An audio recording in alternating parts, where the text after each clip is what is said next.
വാഴയില പൊതിഞ്ഞെടുത്തൊരു ഉപ്മാവ് ഉണ്ടാക്കിയാലോ? അതിനുവേണ്ടി 1 കപ്പ് റവ നന്നായി വറുത്ത് മാറ്റിയെടുത്ത് വെക്കുക. വേറൊരു പാത്രത്തിൽ കുറച്ച് വെളിച്ചെണ്ണ ഒഴിച്ച് അതിലേക്ക് 1 സ്പൂൺ കടുക് ഇട്ട് കൊടുക്കുക. കടുകൊന്ന് പൊട്ടിക്കഴിയുമ്പോൾ 1 സ്പൂൺ ഉഴുന്ന് ചേർത്ത് കൊടുക്കുക. അതിനുശേഷം 1 സ്പൂൺ കൊത്തിയരിഞ്ഞ ഇഞ്ചി ചേർത്ത് കൊടുക്കുക.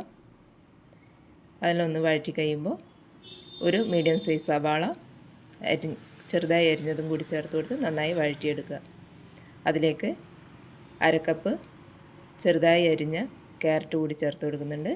2 പച്ചമുളക് ചെറുതായി വട്ടത്തിൽ അരിഞ്ഞതും കൂടി ചേർത്ത് കൊടുക്കുക.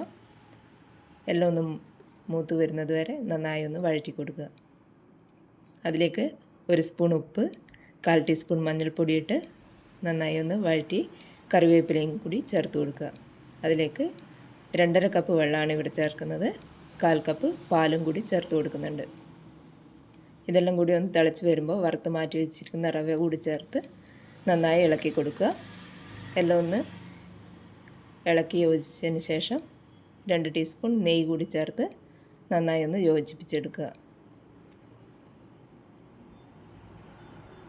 ഒരു 5 മിനിറ്റ് നേരം മൂടി വെച്ച് വേവിച്ചതിന് ശേഷം എല്ലാം കൂടി ഒന്ന് ഇളക്കി യോജിപ്പിച്ച് കൊടുക്കുക. ഒരു വാഴയില വാട്ടിയെടുക്കുന്നുണ്ട്. അതിലേക്ക് തയ്യാറാക്കി വെച്ച ഉപ്മാവ് ഇട്ട് കൊടുത്ത് പൊതിഞ്ഞ് കെട്ടി വെക്കുക. ഓരോന്നും ഇങ്ങനെ കെട്ടിയതിന് ശേഷം ചൂടാറിയതിന് ശേഷം സെർവ് ചെയ്യാവുന്നതാണ്.